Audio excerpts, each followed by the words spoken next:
Well, good morning. You can tell by the title, not really a great morning for us, but blew up the motor in my car.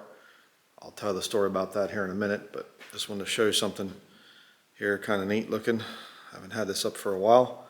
All my wood turning tools there. Finally got a place built for them. There was an old natural edge plank out leaning up against the box car out there, and the old box car, and so I finally got it. Drilled the holes in it, mounted on the wall, drilled the holes in it for my wood turning tools. So they're finally out of storage. They've been in storage pretty much since I moved to Maine in 2014, January of 2014. So 11 years my tools have not been back on a rack like that. So I'm looking forward to doing some wood turning in the future, Lord willing. But I made a mention in another video about how that we have a number of big expenses coming up, and thank you to everybody that donated. I really appreciate that. And we still have to do the electrician thing. He's coming, I think, somewhere around the 20th of this month, and property tax, we still have to pay that, so it's going to be two big ones there. But I was able to get my wife's birthday present, so to all that asked about that, don't worry, it's fine.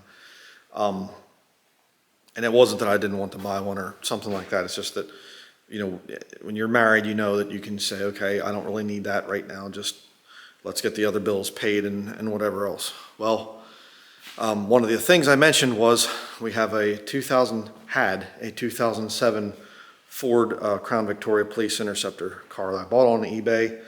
It had like 60-some thousand miles on it. I paid about $6,500, $6,600, I forget what it was for it. And great car. Really good car, really liked it. We went on quite a few trips with that car, drove it all over the state, and started having some issues and things, but still, you know, ran good and whatever else. And I brought up a issue that it had a while back, and people said, you know, you should get the little sensor, or not the sensor thing, but the reader deal or whatever else.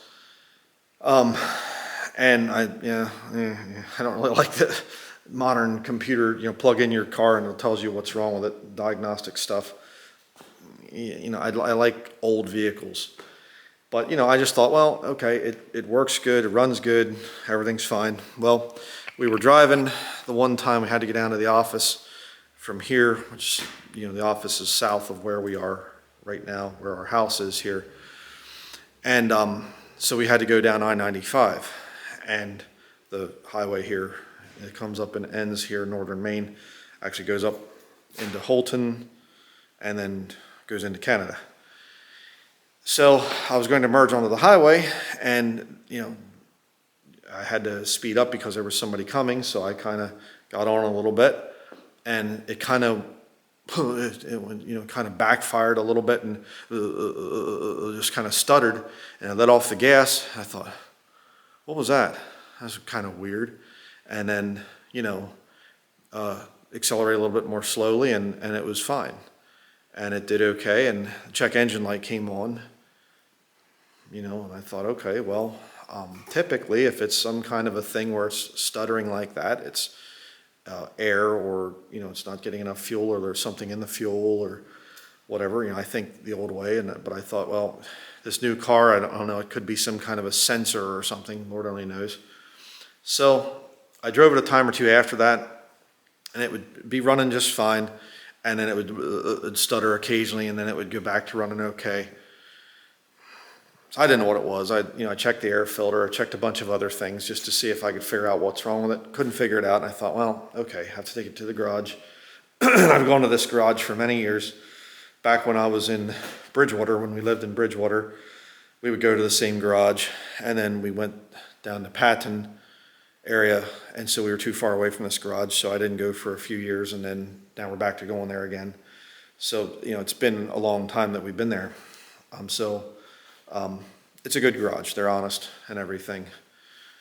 So anyhow, so I took it in yesterday morning, 9:30 a.m., and it was maybe about a half hour maybe, something like that, after we had taken it there and dropped it off.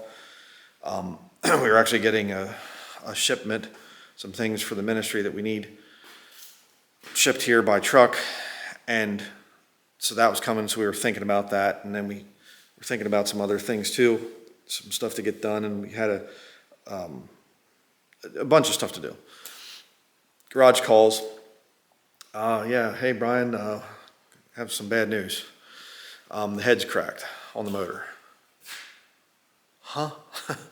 And I said, is that something that could be fixed or whatever? And they said, no, well, it would be, we can't do it here. We don't have the ability to do it here at this garage, and you'd have to take it to some place, and you're looking at obviously a couple $1,000s, and you have a car that's really probably pretty much not worth putting that money into. I mean, the paint's chipping off of it, and a bunch of other issues that car had.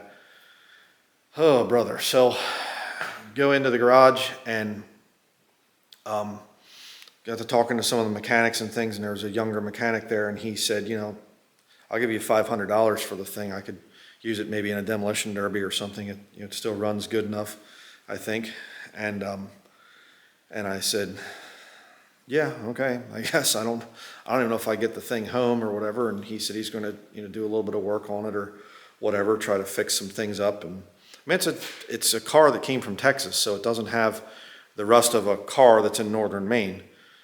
And so I just, I thought about it, and I came back here and I did some research and things, and yeah, it seems like there's some of these cars that this happens to. So long story short, I went back in, when he was done with work at the end of the day. I had to go get the title and bill of sale and things. And I talked to him, and he said he went to school for this whole thing, and he said one of the things that can happen is, he said, with this ethanol in the gas, that if it sits for a while, ethanol absorbs moisture from the atmosphere, which I knew about that. I'd heard about that. It really damages small engines, carburetors, and things like that because of that feature that ethanol has. It pulls moisture in. Then you get water in the gas. I know I say water funny too, but and so he said if it's got water in the gasoline, then he said it can actually kind of misfire. And he said that if it misfires, he said the piston can kind of go up and slam, like the head a little bit hard or whatever. He explained it better. He was a lot more technical than I am. But, and he said it can crack it. And he said the number 8 cylinder on the car, he said it basically, he said you can see it's cracked around the spark plug. And he said the whole thing was just filled with antifreeze back there. And over some into the number 7 cylinder, I think he said, but he said, I think that was just spillover. And he said, so they called the boss, and he said all 3 of the mechanics there were all looking at this thing. And he said they called the boss in, and he came with this sort of little camera that you can, like little snaky thing or whatever, that you can go in there. And he, put it down in, and he said, yeah, it's bad. It's, cracked really bad and stuff. So, he said it was, it was running okay, but then it would kind of start to cough a little bit and sputter and things. So no idea, but, so kind of a real bummer there, but, we're out of a car now. Thankfully, I still have, a total of 3 vehicles at this point, so we should be all right. It's not a thing that we're panicking about or whatever, but we have our ambulance, which we don't really drive that in the wintertime because it's 2-wheel drive. If you have enough weight in the back, it'll go okay, but it's diesel. It's kind of cold-blooded. It doesn't really like to start, or hot-blooded, I guess. I'm not sure how you'd say it, but it doesn't like to start in the cold. It's got the wiring system's kind of weird on it because it has the 2 batteries that are there to back up for all the lights and everything else. And then it's supposed to have a battery underneath the hood. It has 2 alternators. It's supposed to have a battery under the hood, but it wasn't like that when we bought it. It just was, it starts off of the 2 backup batteries. And so I had to put a solar panel on it to keep the batteries charged because there's enough parasitic draw that it just continually, drains the batteries and things. And I try not to get too sidetracked on vehicle stuff, because I do so much research, and I'm trying to get, different books that people send me. I try to read those books, and I buy my own books and things for research purposes. So, and but there's, oh man, And then we have our truck, the F-350, 1991 F-350 I shared in another video. And then I have my Jeep Cherokee 2001. I still have that thing, which that thing's given us some issues over the years, but man. So just pray that the Lord gives me wisdom what to do about this whole thing, because I'm looking at this and I'm thinking, can we get by this winter with just one? I really don't want to drive the F-350 on the road in the winter, but I mean it's rust free at this point in time, but I'll probably end up doing that, I guess. But it's not exactly good on gas, which the cost that I paid for it offsets that, so it's not really a big deal. But just pray the Lord gives me wisdom about this. The cares of the world, that, like I said in the other video, that four-wheeler needs a whole bunch of stuff, so I have to work on that.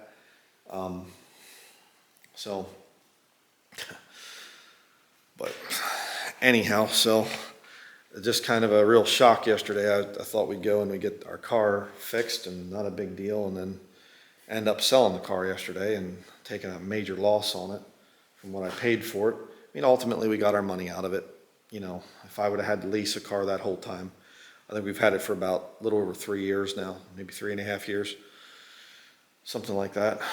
So we got our money's worth out of the car, but now I have to think about whether to get another vehicle, an older vehicle, newer vehicle, and the whole thing. And it ends up just wasting so much time, which is irritating. But so that's going to be it for this video, I guess. Just again, I explain this stuff just to say I do need prayer on this, because I don't want to waste a huge amount of time looking for another vehicle or back and forth. What about this? What about that? I just want to have clarity. Just get this vehicle, run it. Should I get older vehicles? Should I get a newer vehicle? I hate new vehicles. I'm never going to buy a brand new one. They're a terrible waste of money. But so like I said, if you could just please pray about this, the Lord would help me to make the right decision. So that is going to be it. And as I've always said, thank you very much for watching. Thank you for your support, and thank you for your prayers.